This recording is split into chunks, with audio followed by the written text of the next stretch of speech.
ฉะนั้นรางวัลที่ข้าพเจ้าจะประกาศต่อไปนี้ จะเป็นนางเศร้างามที่ได้ห้องอันดับที่ 6นางเศร้างามที่ได้ห้องอันดับที่ 6ได้แก่นางเศร้างามหมายเลข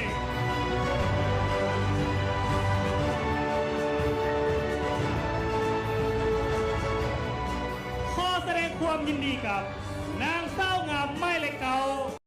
นางเศร้าน้ำพริกคมมะจันทร์เจ้าขอแสดงความยินดีกับเจ้างามไม้เลเกาที่ได้หับตำแหน่งของอันดับที่6และอันดับต่อไปข้าพเจ้าขออนุญาตประกาศตำแหน่งของอันดับ5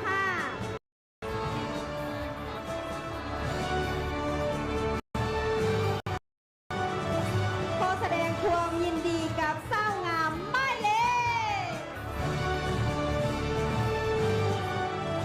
ขอแสดงความยินดีกับเจ้างามไม้เล็กสาวเก่านางสาวหัสดาทิพย์ทิพย์พวงศ์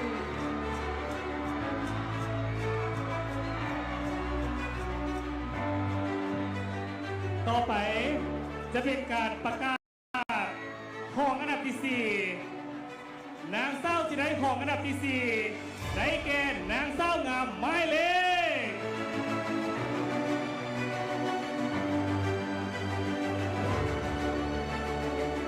ของอันดับที่ 4ได้แก่นางเศร้างามหมายเลข19นางเศร้ามีระนุชภุภา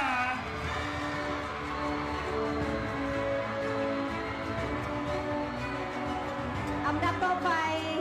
ข้าพเจ้าขออนุญาตประกาศผู้ที่ได้หับตำแหน่งของอันดับ3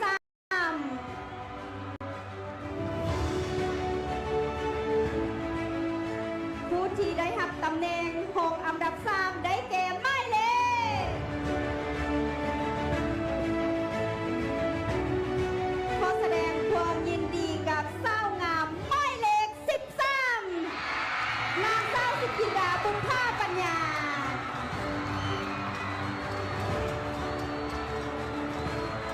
และต่อไปข้าพเจ้าจะขออนุญาตประกาศของอันดับ2ฉะนั้นเลือกเพียง3นางเศร้างามข้อเสริญ3นางเศร้างามก้าวขึ้นไปสู่หน้าเวทีอีกตึงครั้งหนึ่งนางเศร้างามทั้ง3น้องก้าวขึ้นไปสู่หน้าเวทีพวกเขาจะมาเบิ้งเนาะว่านางเศร้างามทั้ง3น้องแม้จะมีอันดับที่เขาได้แด่เจ้าเลือกเพียงเศร้างาม3นางเศร้าเท่านั้นไม่ผมว่า1ใน3นี้จะเป็นนางสร้างข้านประจำปีพศ2567อย่างแน่นอนเจ้าและรางวัลที่ข้าพเจ้าจะประกาศต่อไปนี้ก็คือห้องอันดับที่2ห้องอันดับที่2ได้แก่นางเศร้างามหมายเลข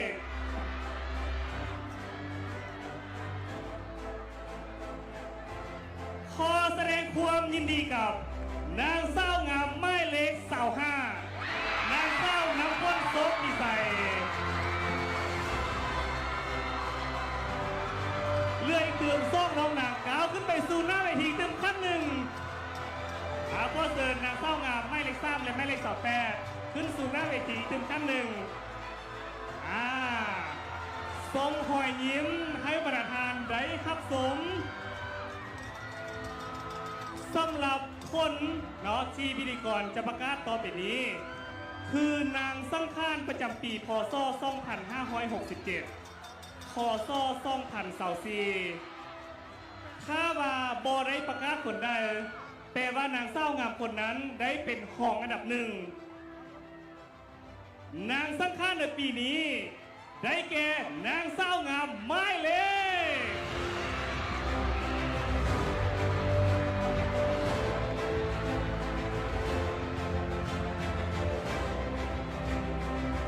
ให้นางเศร้างามพวกเขาจับมือกันไว้ก่อนเนาะลุ้นต่อไปจับมือกันไว้ก่อนฉะนั้นตัวแทนเทพธิดาองค์ที่7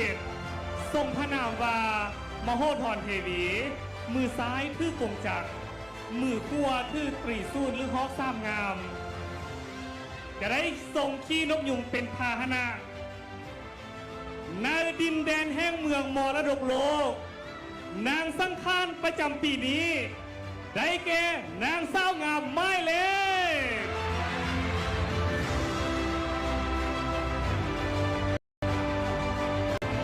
ขอแสดงความยินดีกับนางสาวงามไม้เล็ก3นางสาวอริยาอินทศรได้เป็นนางสังขารประจำปีนี้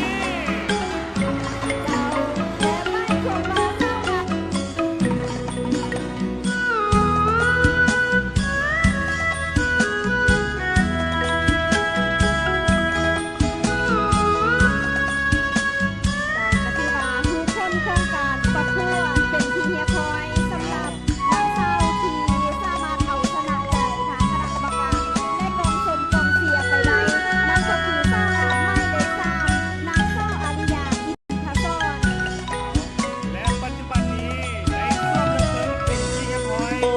ดินแดนสวรรณภูมิประเทศ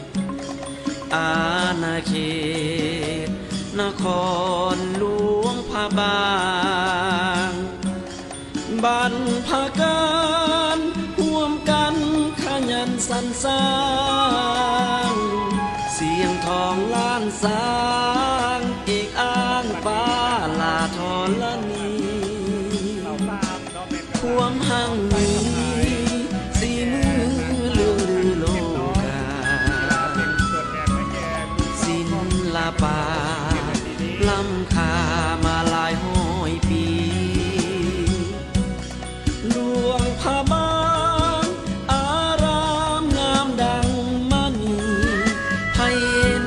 เป็นขวัญชีวีโชคดีสุขีสุขใจหลวงพระบางแสนแพงเหมือนฟ้าสร้างแปลงจำแรงเฮืองหุ้งสดใสนางสังขารตำนานหมุนทางฟัง